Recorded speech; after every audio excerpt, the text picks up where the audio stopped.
I'll go ahead. All right. Well, welcome everybody. It's Wednesday night, wherever it is for you, Thursday in Australia.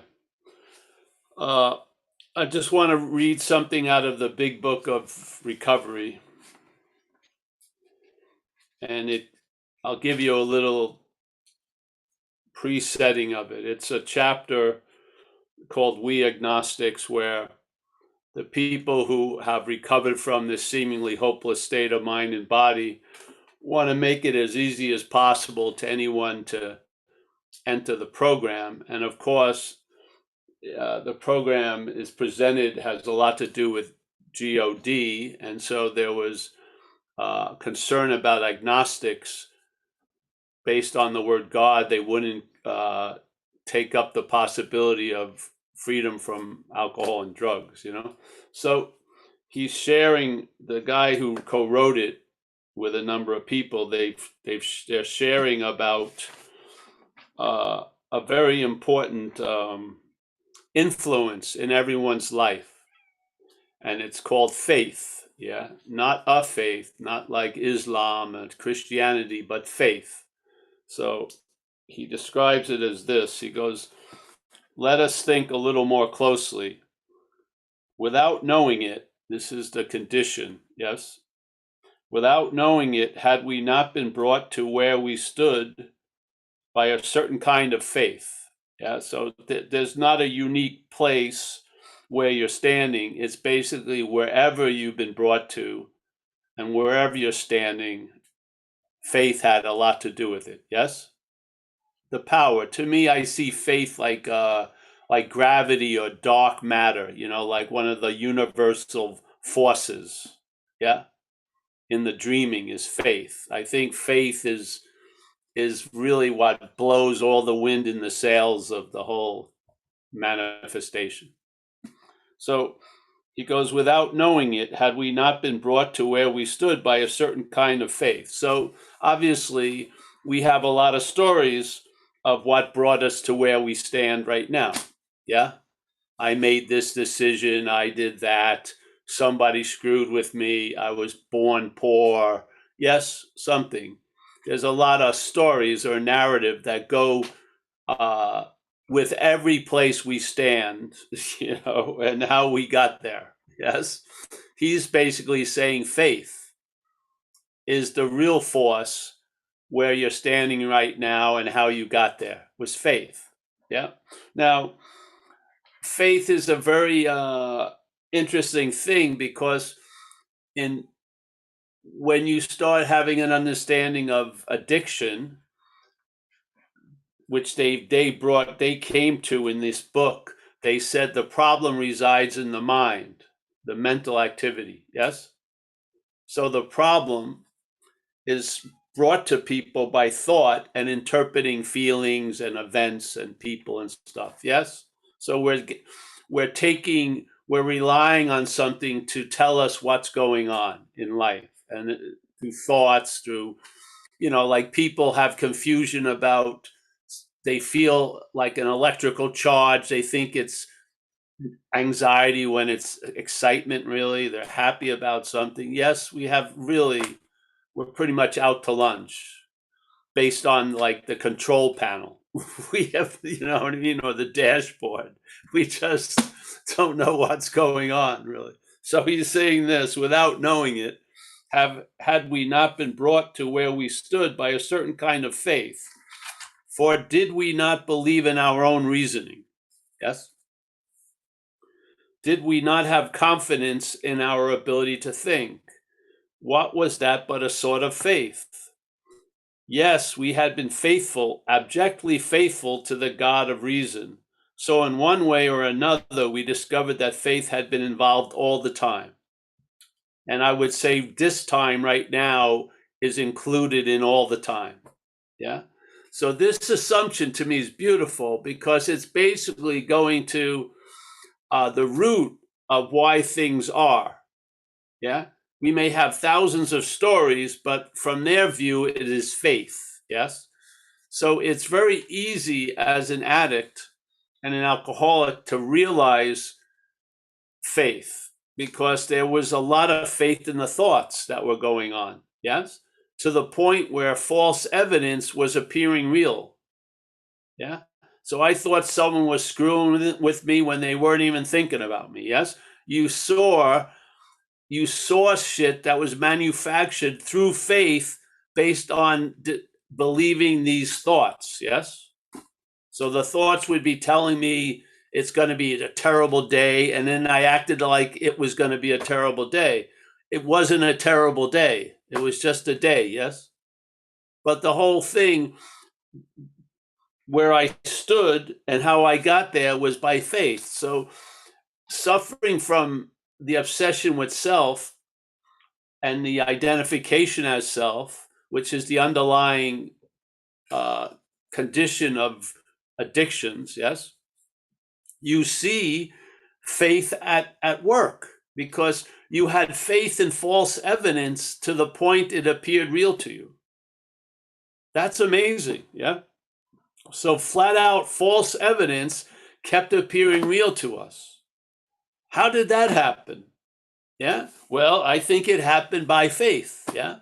And as a great master, Nisargadatta Maharaj, who basically explained his whole conversion of being exactly where he had always been, was faith. He listened to the message from his teacher, and he had faith in his teacher, and therefore what the teacher said, and basically it was a done deal for him. Yeah, bing. Yeah.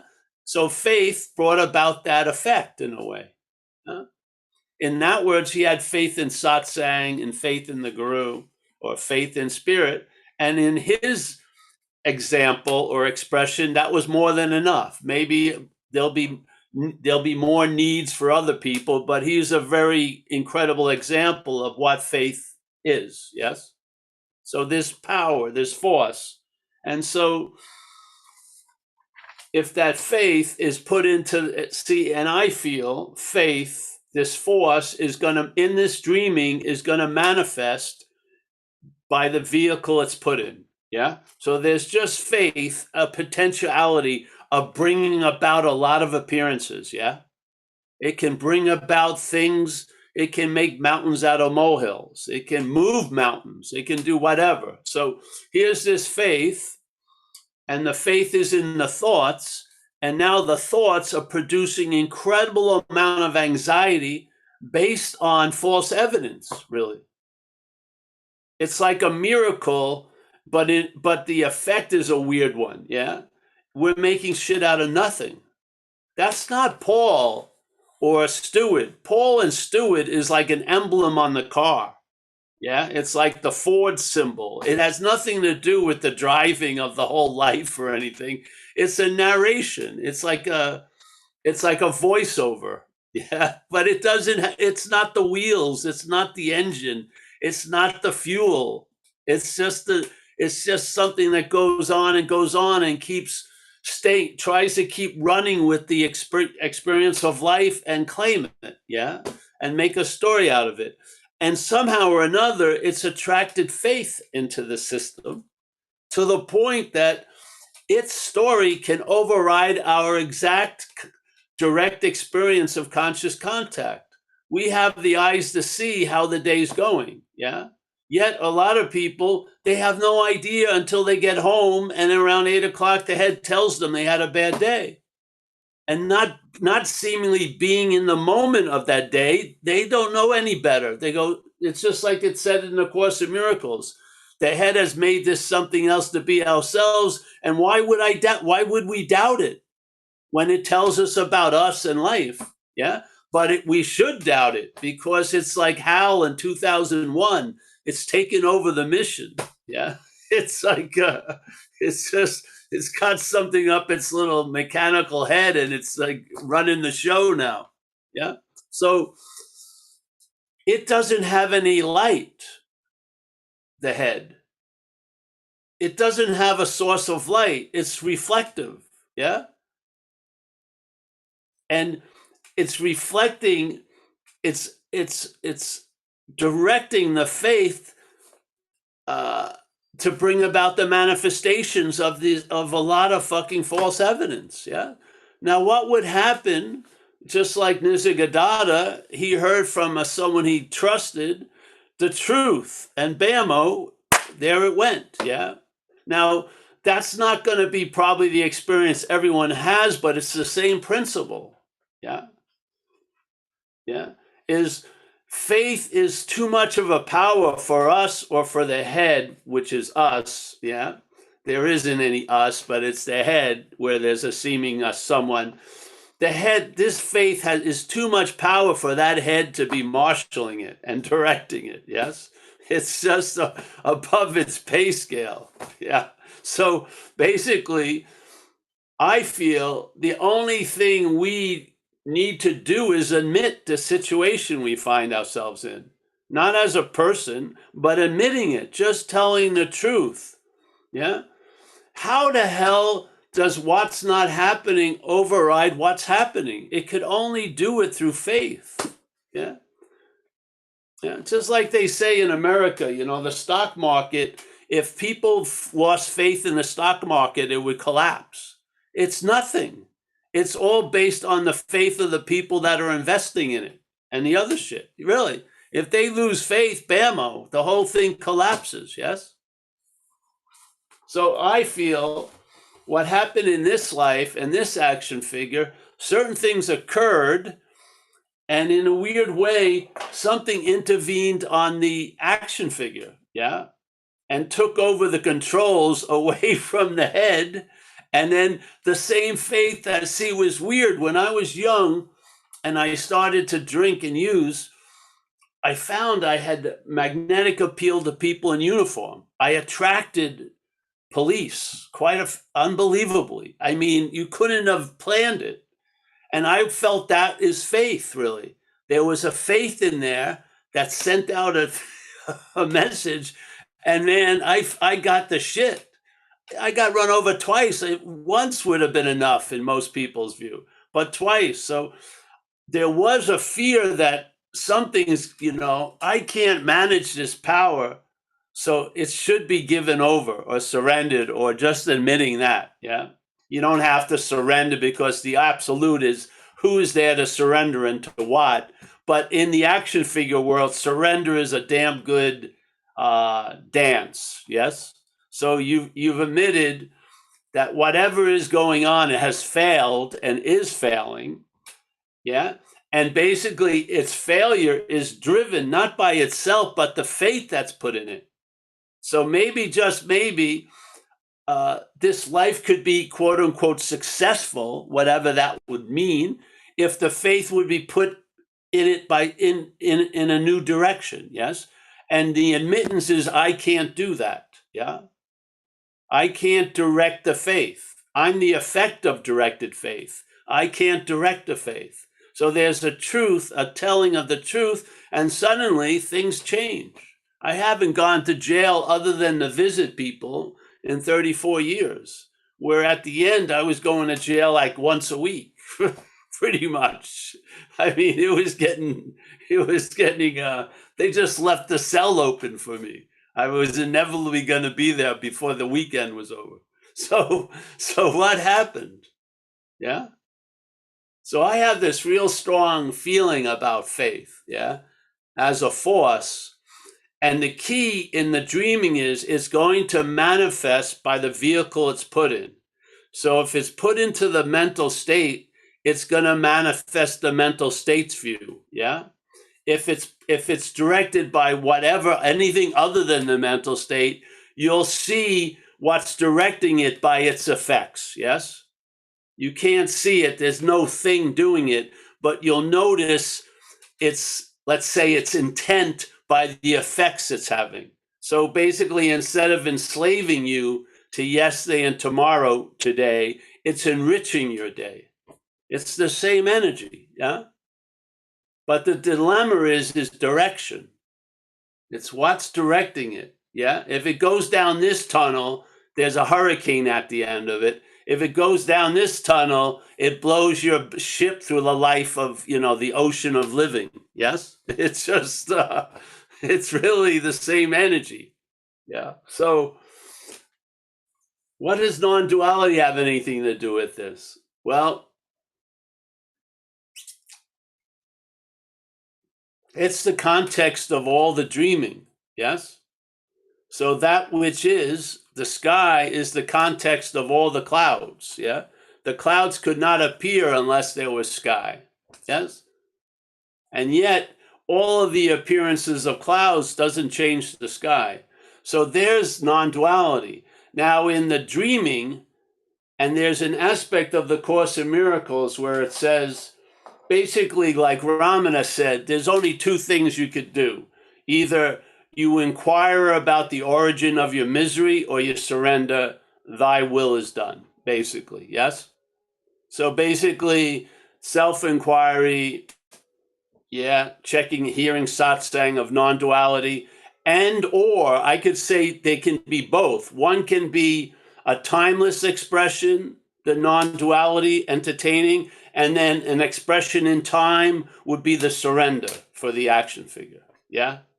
That would be how it would correlate in the dreaming world. It would be surrender. So thy will be done. Yeah?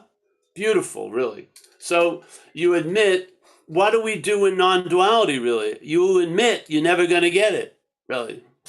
That's one of the things.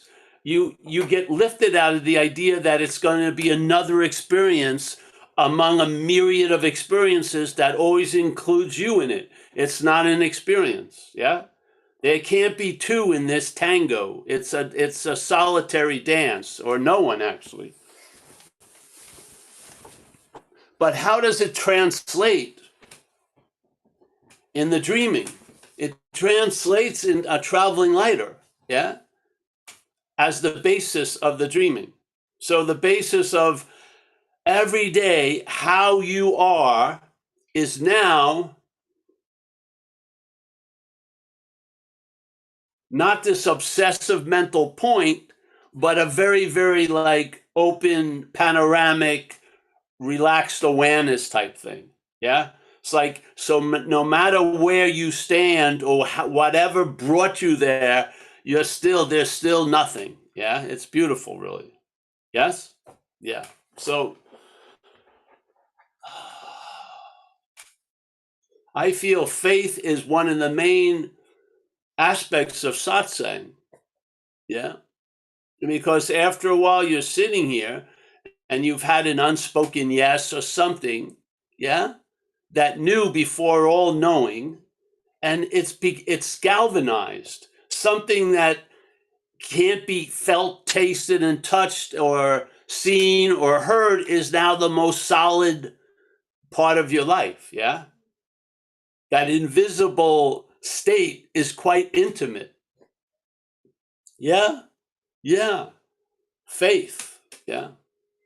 And so for me, that's what satsang was. All the shit was in there, all the evidence of what was failed and what did this and that. And then finally it was collated and brought very clearly into a vision of non-duality, of negating what I assumed to be true. Not saying what was true, but negating the assumptions of what I thought was true. Yeah? Not looking for the eternal one, but questioning the subject objectness called Paul. Yeah. And it never deviates. It never becomes, because through the negation, the affirmation of what you are becomes available. Yes. You stop trying to arrive there on a false boat, and you realize there's no ship that needs to be launched, that every time you arrive to the other shore, it's based on having never left. Yes? So something, you get it after a while. Yes? Somewhere underneath, and then it pulsates through this. Yeah? And this can be convinced. It can. The action figure will not be a willing participant in the mental charade. It will just, like a dog who doesn't want to go out. It just puts her foot down and she's done. You got the door, you're going, come on, she's not moving. Yeah. Finally, there's something in you that just, it puts a kibosh on it. Yeah. Yeah. I haven't thought that something that doesn't work is going to work concerning spirituality, I've never had a thought about that in 20 something years. It's been a mute point, completely dead, no embers that are, crackling, waiting for just nothing. It's just done. Yes. It's so beautiful. It's the same thing that happened with me with sobriety. I've never thought or felt anything about getting loaded or drinking for 34 years. I swear to God.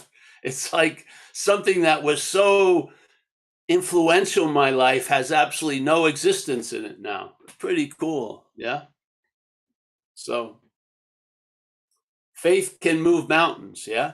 Or the greatest thing is faith can let the mountains be. I'm a real believer in, they missed a stanza in the old Zen thing. First, there is the mountain, then there is no mountain, and then there's the mountain again. They missed, first, there is no mountain, and then there's a mountain. And then you think you do all this work, and then you have an experience. There is no mountain, and then you get super frustrated when the mountain appears again. But see, that point of getting frustrated when the mountain appears again, which it's going to in the dreaming, will be completely negated because of that first recognition. There is no mountain. It doesn't matter how many times it appears, there is no mountain. There was no mountain to disappear. That's the beauty of it. So first there is a mountain, and then there was no mountain. They're both appearances. One's an appearance, one's a disappearance. They're both appearances. But the fact is there is no mountain. Yeah. So when the fourth mountain shows up again, you travel lighter through it. Yes. There's no plans on, getting to the top of that Everest. You've gone through all that. You've bought all the camping gear and the hiking gear. You sat for 12 hours on a fucking pillow or whatever. Yeah. You realize that doesn't work.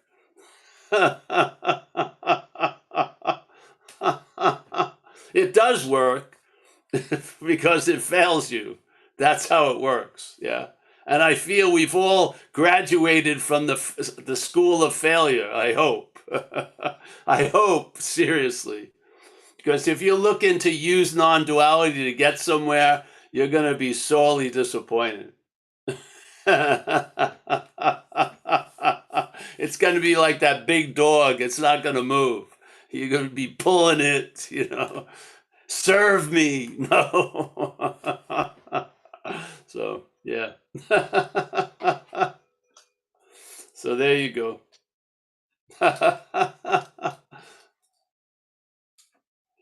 Look at what faith has done in your life, really. I'm not talking about the thoughts. Thoughts are thoughts. Yeah. But thoughts are it's almost like if you were blowing glass, right? The thoughts are like the glass. The faith is blowing into it. The faith is going to give the shape of the glass. Yeah. The thought is just a thought, but it can be given a shape by faith. Yeah. And usually when you're in the condition of faith thought, it's my. There's a feeling that they're yours. Yes? So there's a thought that you're the thinker. And then that thinker forgets the thought. And now there's a thinker that has lots of thoughts. But it was a thought that you're the thinker. It immediately moves from that and now is the thinker of all thoughts.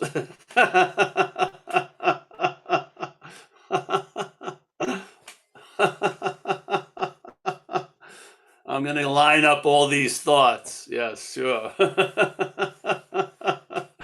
But they seem like me. Yeah. It's like an algorithm hits. Yeah.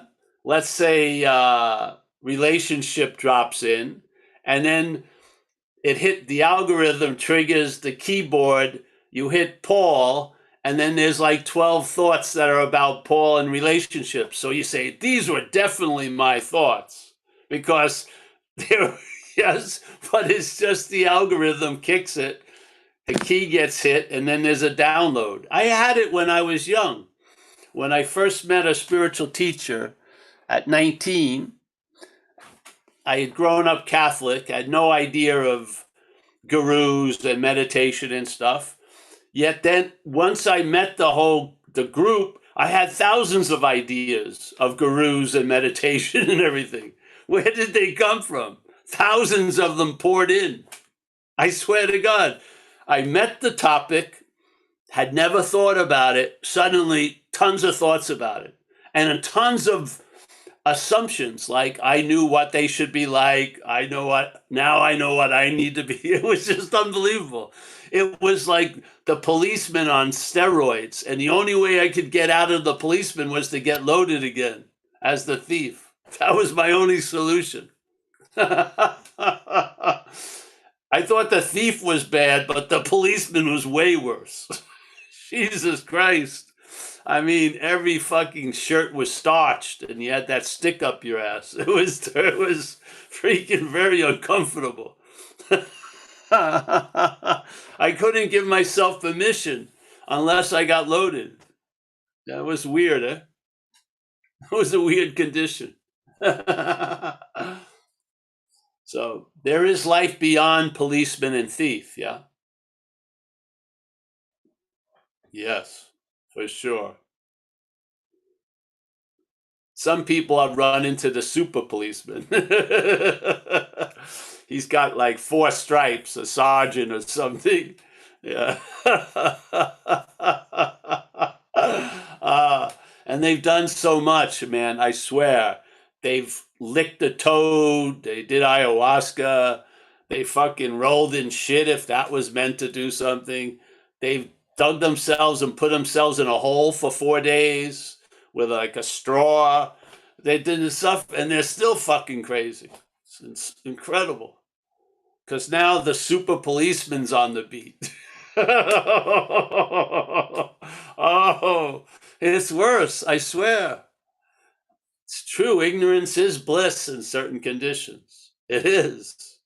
So, yeah.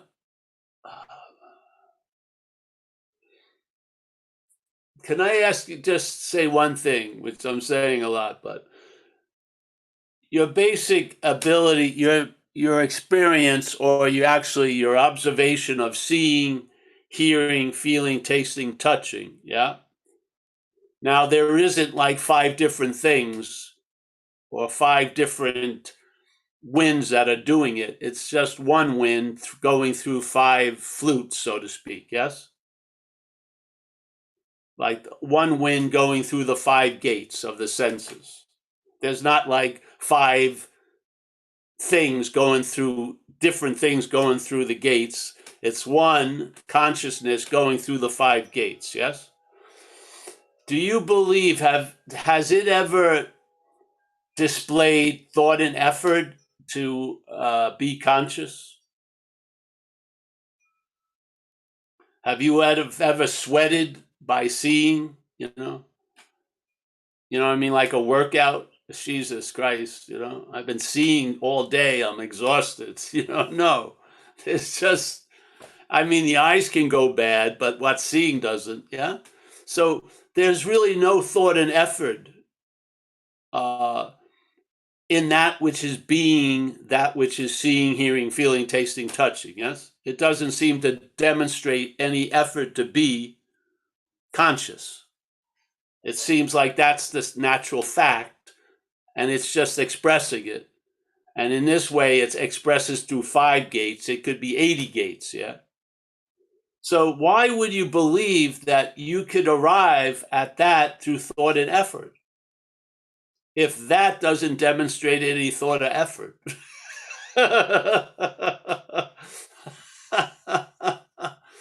And why would you think thought and effort would get you there? You must believe you're not that, which demonstrates no thought and effort to be itself. For us to be it, it seems like it demands a lot of thought and effort. We must be mistaken, yes? Because if we are what we're looking for, then What's looking right now and its demonstration of no thought and effort is of our nature. Yeah? That's of our nature. Being has no thought and effort for us. That's our nature, being. Yeah? Yet, we're not in the we're in a mental interpretation of willing and wasing. Yes? The being is not the platform for the mental story. The platform for the mental story is of time. Yeah? And I was and I will be, therefore I am. Yeah? But what we are as an event is demonstrating no thought and effort being what it is. And if we're that, why would we believe we're going to get there through thought and effort? Thought and effort would convince you of the fact that's not true, that you aren't there, because it demands thought and effort to get there. Yeah? Yet the message of non-duality is quite disarming. It's telling us we are what we're looking for right now with no requirements necessary. Yes? So if that doesn't seem simple or clear, we must be looking through a cloudy lens, yes? Which is the mental self-centeredness. We're not seeing with our eyes. A lot of us, and this is the point, it doesn't have to change. You just see you're not that. You're not going to change the eyes that have now atrophied, and we're relying on a pair of glasses called self-centeredness to tell us what's going on. Yeah? There's not about changing that. It's just being truthful about it. Yeah? Why am I blind to what I am? Because I'm using it to look for it. Yeah? I'm using what I am to look for what I am, which produces a sense of being blind to what I am, obviously. Because if you are what you're looking for, what would severely diminish would be looking for it. Yes? If you had faith in that message, the effect would be shown in a diminishment of looking for it. Being what you are, yeah, it would just dry up. It wouldn't like you'd have to, I'm going to give up looking for, No, it would just dry up. Yeah.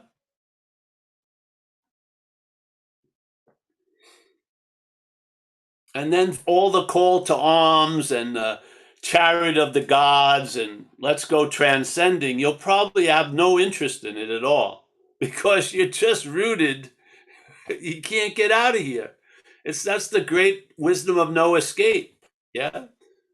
An imaginary thing in an imaginary place is not going to successfully escape from the imaginary place, only in the dreaming.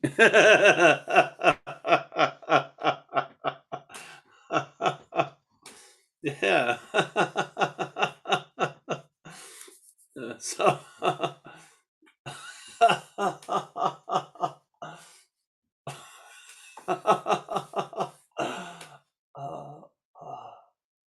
you see the world now? All they have is like Superman, superpower people movies. Everyone wants to be special, and it's always the great forces of light and darkness battling it out. There's nothing like that going on. It's all made up. It's all this, oh, yes, I feel so unspecial. I want to have laser eyes. My fingers want to go 30 miles. You know what I mean? It's like compensating for an assumed inadequacy. Yeah? No. It's fucking ordinary as hell, day in and day out.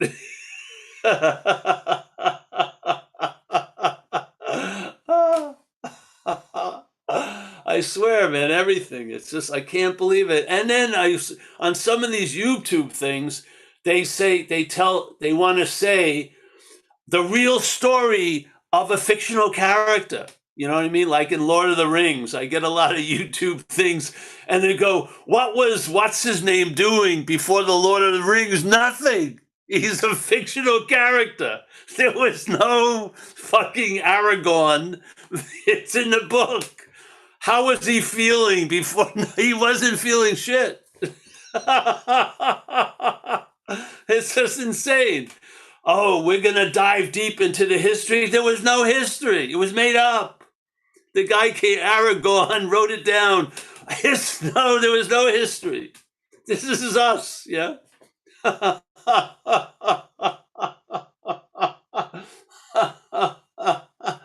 This could be a life story. The guy was born,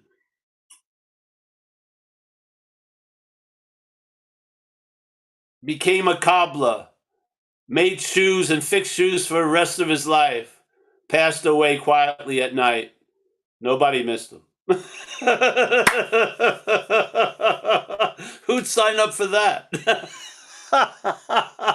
You ever see when people go their past lives? It's never the guy who's cleaning the shit up or the cobbler. It's like a princess or fucking, a dame or a baron or something. No, I mean, people were working in the kitchen back then. You could have been one of those. No, it's been a long journey. Yeah, you're just going around circles. One of the things that's very hard to witness is the dying of the specialness of self. Yeah. It has to come. Because that's like its oxygen tank. It keeps breathing the rarefied air of its own machinations.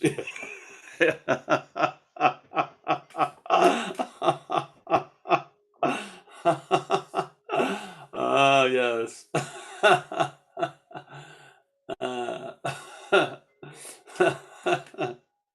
All right, any questions tonight, shares or anything? There's a very thin line between insanity and something, whatever. Yeah. All right, anyone? Bruce Who's running the show tonight? Anu. Hey, Paul. I think Bruce. Yeah. Bruce has his imaginary hand up. Come on in, Bruce. Unbelievable, Paul. I look up to you. So fluent. Nothing to say, actually, other than that. Thank you very much. Just laughing. Thank you, Bruce. Yeah, it's always happy to check in. Yeah. Laughing right along with you. It's like unbelievable. I don't even know what's going on. I just, figure I'm laughing with you. We're laughing together. Yeah. So thanks again, man. This is great. You stretch, in a sense, you stretch my limits. Yeah. That's the power, to me, the power of other or the group. There's how many resources, how many are in that room? It's definitely a power greater than myself, so thanks again for everyone being here. All right, man. Enjoy the show. Yes. Thank you, Bruce. Thanks again. You're part of the everyone. So yeah. Yes. Yeah. Part of it all. Yeah. All right. Anyone else? I don't see any hands up yet. All right. How about Craig May? Craig, say something. I haven't heard from you in a little while. Well, actually, interesting that you mentioned the II I stuff. think we lost you. I can't hear you well. Can you hear me now? No. Huh? No, not good. We'll move on. Okay. We'll come back to you, Craig. Yeah. How about Robert French, my friend from New Zealand? Just say hello to the group, at least. Hi, Paul. Yeah, I've got a bit to share. Yeah, everything's changed. It's like you talk about faith. What comes to mind is when faith is going through the what we're not. It's like God's got bad breath, but when it's coming the other way, it's God's chewing on mints, and everything's going good. You know, That's pretty good. Yeah, shit still happens. halitosis. Halitosis, yeah. You're there. Bad breath, halitosis. Yeah, my life's just changed 100%. It's shit still happens, but there's no downside to it. So it's all up, you know. It's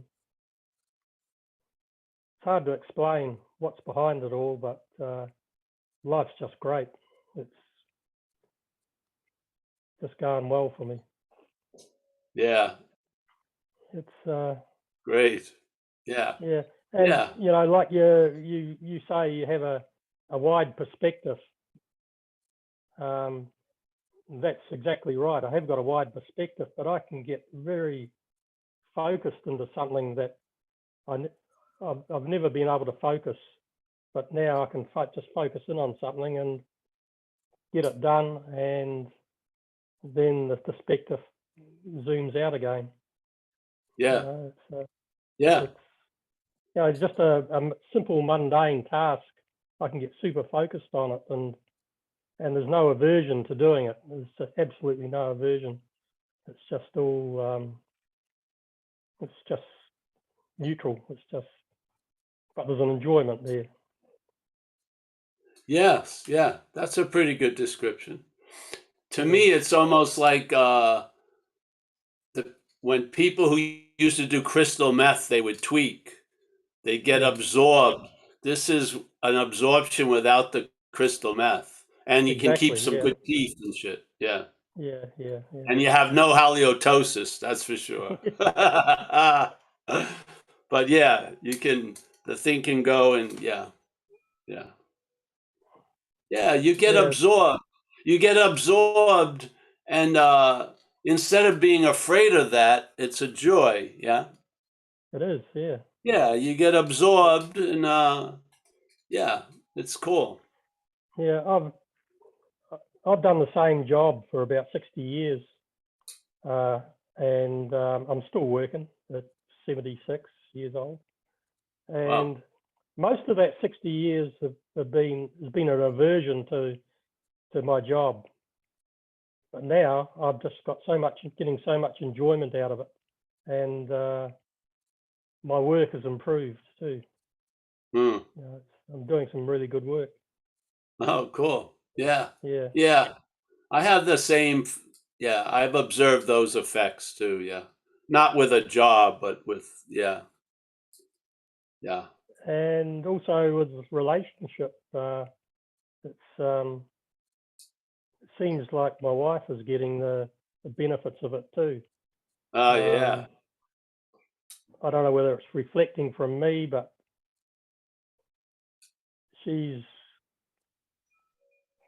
having that same wide perspective and being able to get absorbed into things. But she wouldn't know non-duality from, you know, it's like her ass and her elbow. She doesn't know a thing about it. But Well, she's that's getting probably the benefit. better. Yeah, and she's having the effects of it. Yes. A lot of people are, yeah. So there is a joy though in not knowing and then knowing. So it's good. Some people were cool about not knowing. So, but some, yeah, it drives you crazy and then and then there's a great relief. Yeah, pretty good. Yeah. Well, good, Robert. I'm happy to see you. I'm very happy. I feel like I have some very long-term relationships in this transitory world of Zoom, and you're one of them. I Thank you. remember when you showed up and you've never left. And yeah, and Craig, same way, Craig May, Jerry Yeah. now, we got Mia and all these people, Bill Churchman and David and Stuart and Anu. Yeah, yeah. It's funny how I could never imagine what could come about through a Zoom, you know. Actually, Yeah. our retreat to Italy was based on the Zoom, really.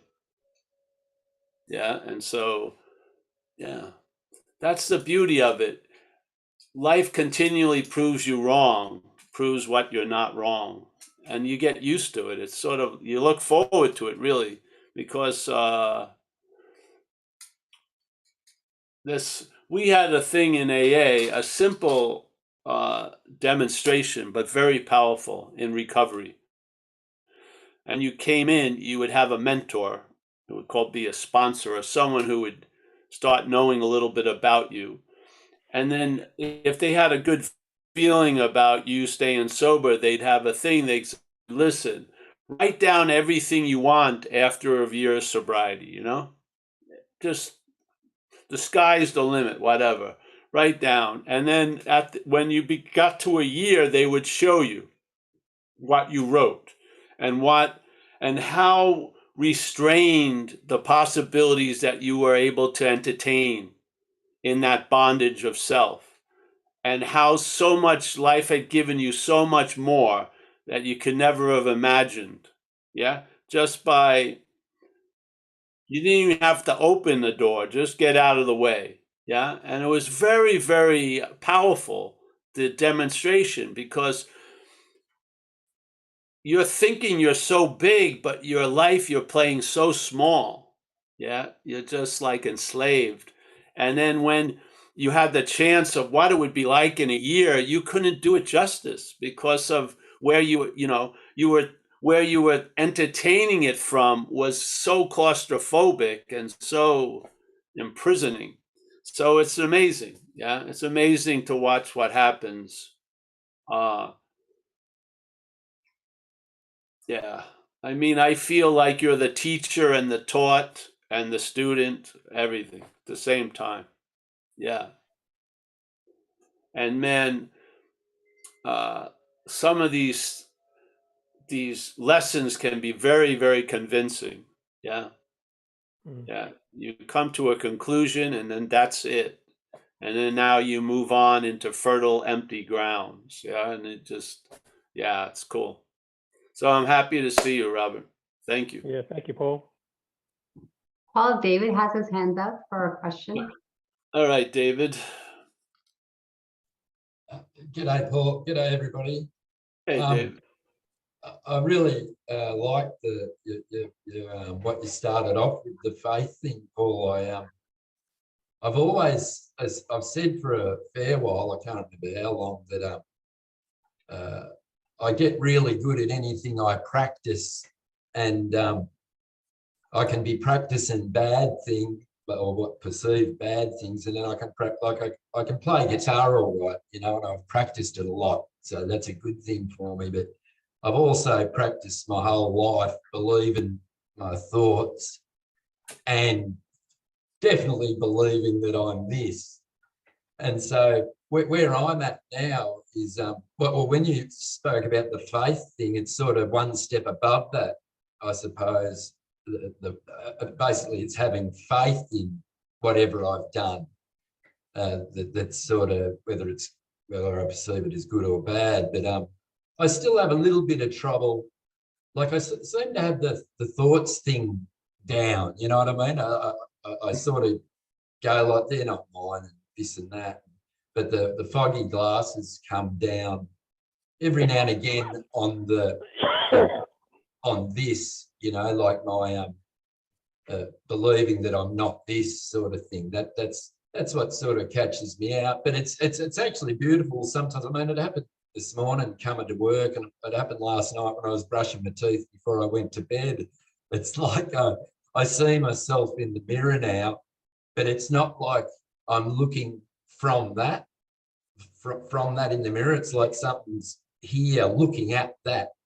in the mirror, or just driving along in the car, I got this beautiful feeling this morning that it wasn't, that was this thing driving, but there was something sort of there making this thing work to drive. So I suppose I still have a little bit of trouble. But sometimes I think I do. I suppose I have faith that I have a little bit of trouble that this isn't me, but not as much as I used to. And yeah, so like I also always used to say I was a big believer in karma. If I look, I'd have to look up karma in the dictionary to even know what it meant actually. But I always used to, there's a weird faith to have a belief in something that you don't know what it is. But I always used to say to everyone, my kids, myself, everything, you always get back what you give. And just while you were talking then, the faith thing, I thought, hey, me personally at the moment, I've got Paul Hedderman in this group of people back.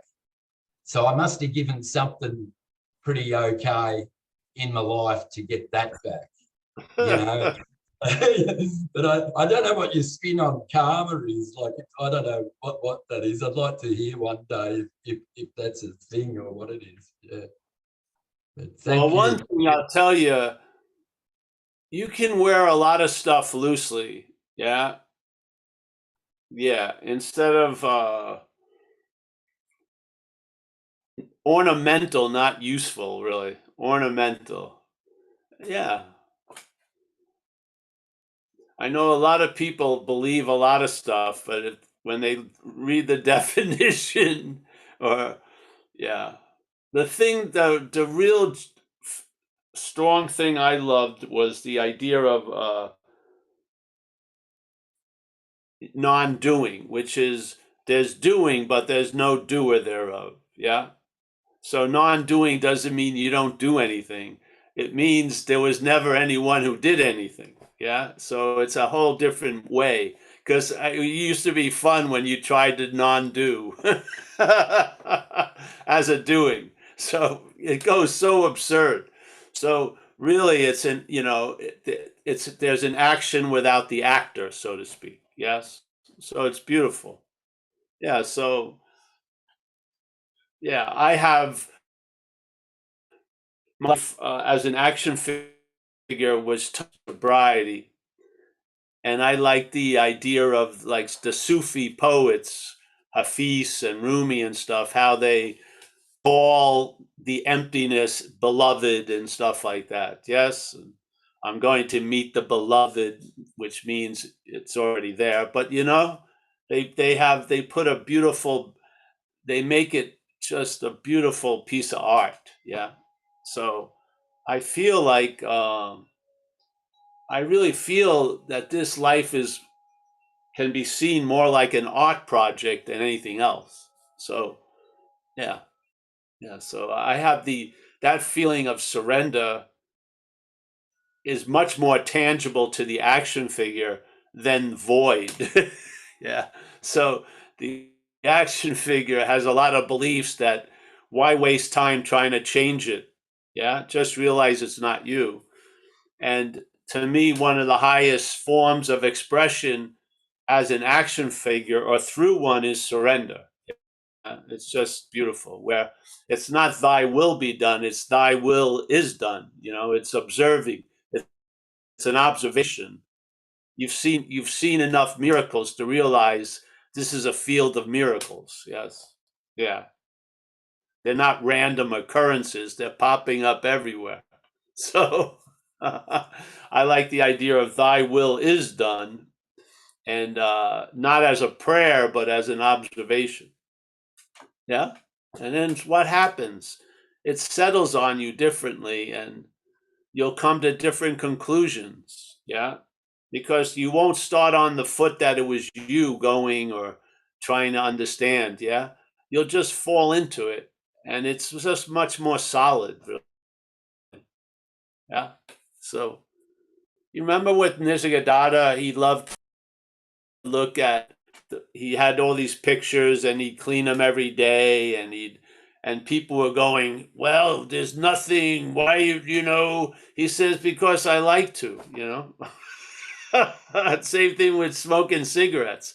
He says, hey, throw the old man a bone, you know. The action figure likes to smoke. Let him smoke. Just like, you don't need to smoke. You know, polish the, you know, it confuses people. But see, if you're not an action figure, quote unquote, being the action figure doesn't confuse you much. Yeah. They go side and side. It's not like a battle. You're not an action figure, and there's the action figuring. And there's no argument with it in a way. Yes? Yeah. It's only the action figure that doesn't want to have an action figure. Yeah. I mean, really. The hand doesn't give a shit if it's in a glove or not. It's the hand. It's not like, whoop, I'm a glove. No. The hand in the glove knows it's a hand. Yeah. It's not like, oh, I'm a glove. No. You know, I gotta get rid of all gloves. I have the tendency to go in to put my hand in a glove. I lose myself. No, you don't. There's just the hand in the glove. Yeah. Who's upset with that? The glove, really, probably. So yeah, I'm happy to be here tonight. It's yeah. Paul, Khaled also has his hands up. All right. Oh yes. How are you, bro? Hi, Paul. Hi to this beautiful group. Paul, I had a question. You brought up the observation, and sometimes you'll say a witness. I like to call it the witness. So this happens to me a lot. This complete detachment from this persona and the witness. With your experience or for what you've been through, did it have any attributes? Or because I only feel like you were saying, Rumi was talking, does it in this poetry about love, and I'm not getting love or hate. I'm getting something very neutral, peaceful, gentle, yes, maybe omnipresent. But that's all I can say. I cannot go further. Yeah. So I'm just wondering if anybody, either you or anybody in the room, what's his experience with that? So, well, when you can't go any further, stop. That's where you go. Yeah. Yes. And I don't like the word witness because it sounds like a thing. Witnessing is fine, but I don't like when it's a witness, because that, when the head whistles that tune, it's picturing it as a thing. Yes. Yeah. yeah, Or like a noun. yeah. So I like the verbing of it, witnessing. Or once there's the idea of a witness, it sounds like there's another person in the room, you know, the witness, and I don't see it that way. But yeah. But yes, I think a lot of times you run with the ball until you don't, and then you put the ball down and something else picks it up. Yes. Okay. Yeah. So, same thing I think Ramana implied a lot with self-inquiry. He said basically his use of the word self was everything, the big S. And he said everything, if you follow everything, they all go back to that. So when you're using self-inquiry and you arrive there, soon as you have that sense of what you are, there's no need to ask anymore. And then if the head seems to move away and you feel like somehow you go with it, then ask who is it that has left or whatever. And then you get into the habit of being brought back. And after a while, you probably realize you've never left. Yes. So then the whole idea of I left, I got to pull it back, you give that up too, which is a really cool point. Yeah. Because a lot of people still think something goes away and has to be pulled back, tied or tethered or anchored. It doesn't. You just see that it's not you that's seemingly going away. Yeah. Yeah. Yeah. So that's how I see it. Anyone else want to share with Khalid? It's fine. Thank you. Thank you. Oh yeah, you're welcome, bro. I'm happy to see you. See you too. Yeah. You're one of the wonderful group. Yes. Oh, thank you. Yeah. So when you say that, you're included. Yeah. Yeah. Thank you. Yeah. Oh, we have Dave and then Angie. Both have their hands up. So Dave, Yes, Dave and Angie. I don't know if I'm going to be able to get over this 1-2 punch, but all right, let's go. Dave. I'll be quick. Your best yeah, shot, Dave. Let me see if I can take it. Yeah, no, I just want to say that Khalid, that yeah, I feel the way you describe that neutrality and just kind of peaceful ease. You know, I haven't had any ecstatic love or anything come up, but I think how Paul says it, just traveling lighter, just sometimes driving down the road with nothing in the head, just overall feeling of being, you know, instead of running around with story. So Paul, I wanted to say, like, I've been trying to understand something. I was talking to Lucas, who's on here now, earlier today, and I said, you know, what is this whole idea of seeing self as other? Isn't that duality? And I said, I'm going to ask Paul about this. And actually, when I was sitting here trying to formulate the question, it sort of downloaded that you say we can't see what we are, but we can see what we're not. Yeah. And then my mind reframed that as like, we can't see non-duality, but we can see the duality.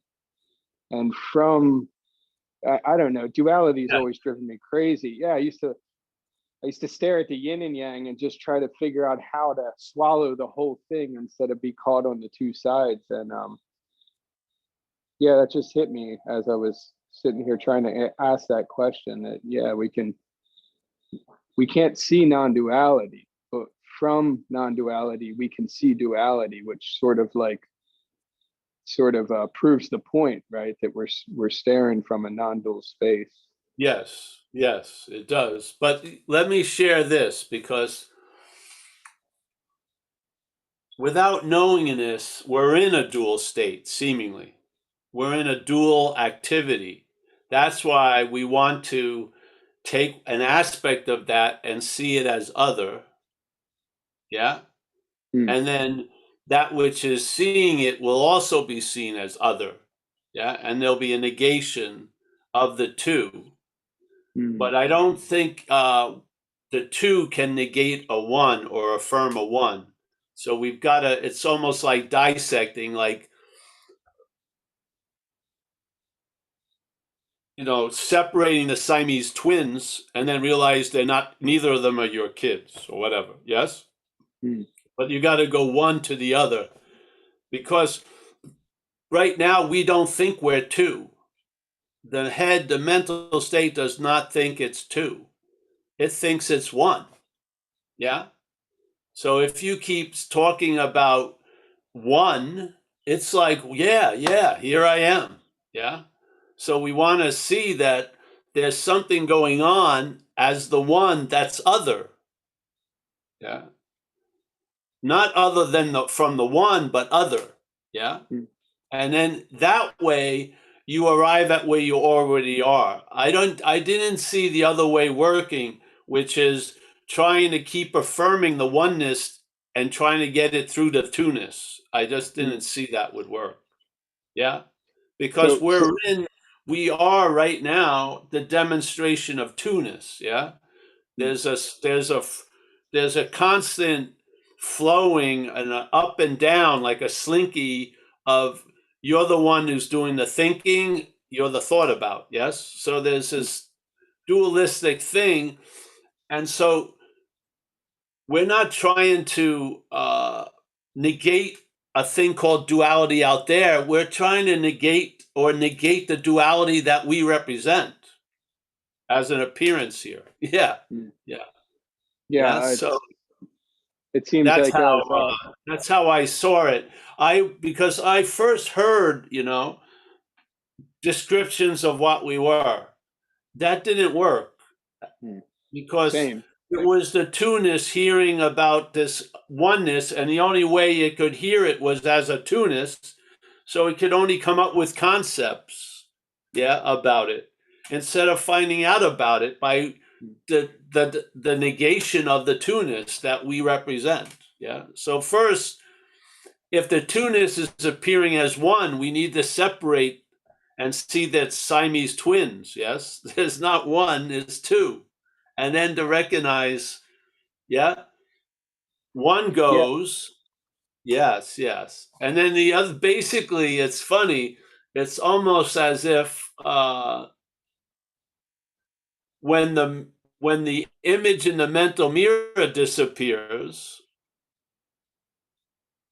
is seeing that which was casting the imagery is gone, and it's never been there to begin with. Yes, so it's a trippy move, but there's parts of Ramana where he says that. It says, yes, it's very curious. Self gets out, can't get out of self, but somehow it gets negated and bammo. But yeah, Yeah, well, I hope that helped. no, definitely. I spent a lot of time trying to be the Buddha, trying to be, like you said, this image of what we are, and trying to live up to this all loving, all, omnipresent, beautiful thing. And yeah, that never worked. But it's like we pick on the mental state because it's the problem child in the room. It's the one that's like causing all the trouble, if you will. Well, the thing is, it's a dualistic movement that's narrating a oneness itself as the oneness. Yeah. So, yeah. So this way, you look at that seeming oneness and you dissect it, and you recognize there's the seeing, and then there's the seer. Yeah, yeah, and yeah. But great, nice to see you, Dave. Yeah, thanks, Paul. Yep, Angie. Hi, Paul. Hi, everyone. Hello. Can you hear Yes, me? we can hear you, honey. Yep. Yes. So I just wanted to contribute a little story about our friend Huang Po. I read in his Zen teachings, and it's related to what the story about Nisargadatta Maharaj cleaning up his little altar and the painting, the pictures and all that every day, every morning. So there was this meeting, this satsang with Huang Po, and the emperor was there dressed as a simple mendicant. So they were talking about how there has never been a single thing, real thing. And the emperor asked Huang Po, so then why do you perform any rituals? And Huang Po simply answered, because it's in my tradition and I enjoy doing that. So the emperor pressed on with more questions, to which Huang Po got up and went and just slapped the emperor. So the emperor really received the Zen beach slap from Huang Po. So they said the emperor must have had a great appreciation for Huang Po because he was still alive after that episode. Yes. Yes. Well, Yeah. you guys are behind the shield of Zoom. That's the only thing that's keeping. So Yeah. I thought that was a very funny story. How Yeah. Yeah, because see, it's sort of confusing, but it isn't at all. But it can be confusing. It matters where you're looking at it from. yeah. Yes? So So you're Huang expecting Po. someone. This is what happened with Ramana. There was a story about some Westerners were there, and he was in a lot of pain, with the cancer in the throat, and his body yelled out, and they were all incredibly disappointed. How could Ramana? How could Ramana cry Yeah. out? He's the master of all masters. It was the freaking body. You know what I mean? The body has its own story going on. Yeah. Yeah. Yeah.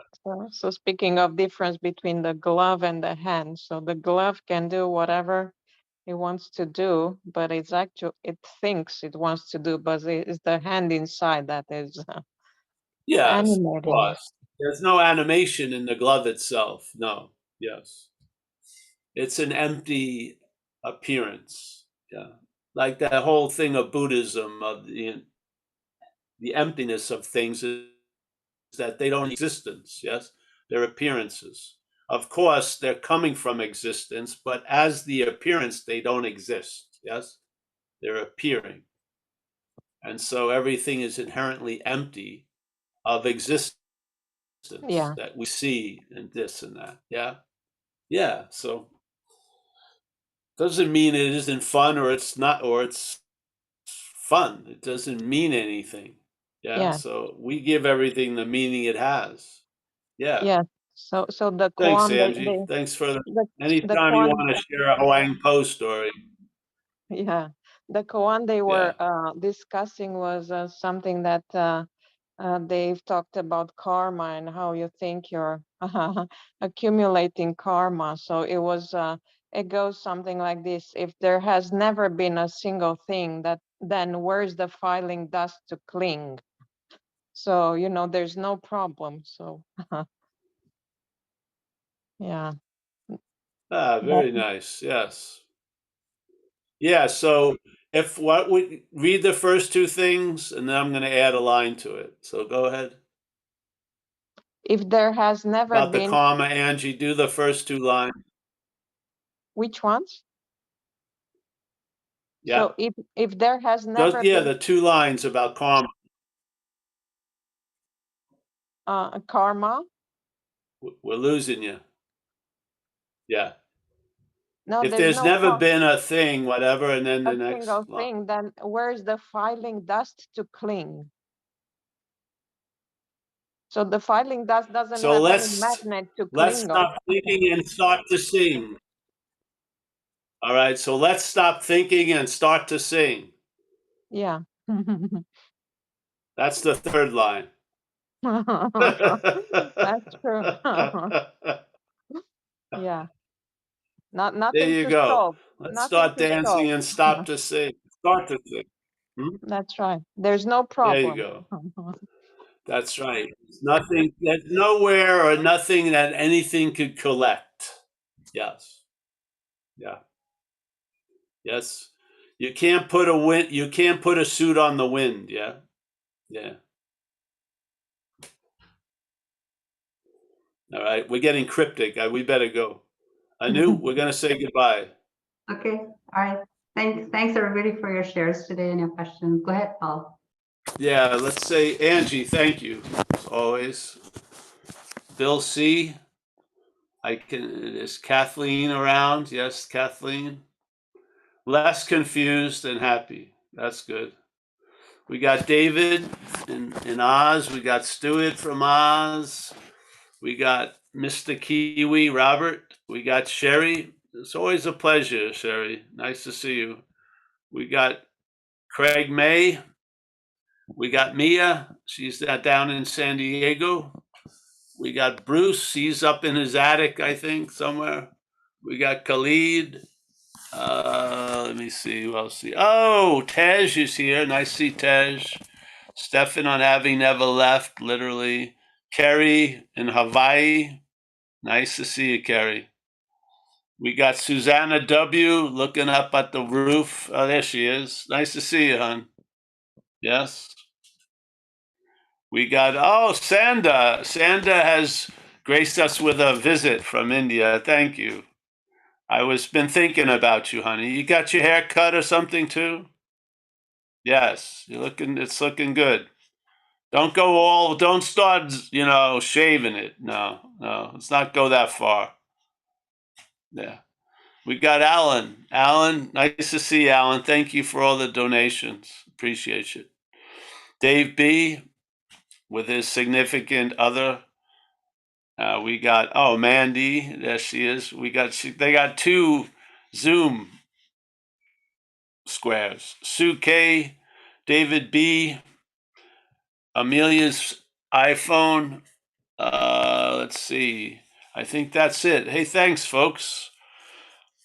It was a lovely meeting today. I hope, yes, I hope you got nothing and continue to get nothing. Hallelujah. I'll see you soon. We'll be around. We have a live meeting on Saturday at 1 and the Zoom. And just go to that Tuesday afternoon thing we're going to keep doing, but we're not doing it with Awakening Together anymore. You'll enter it through our Zoom page. Yeah. 4:30 Tuesday afternoon, Pacific time. All right. I'll see everybody. Thanks, Paul. Thanks, Anu. Thanks, Paul. Thanks for doing that. Thanks, everyone. Anu. Thank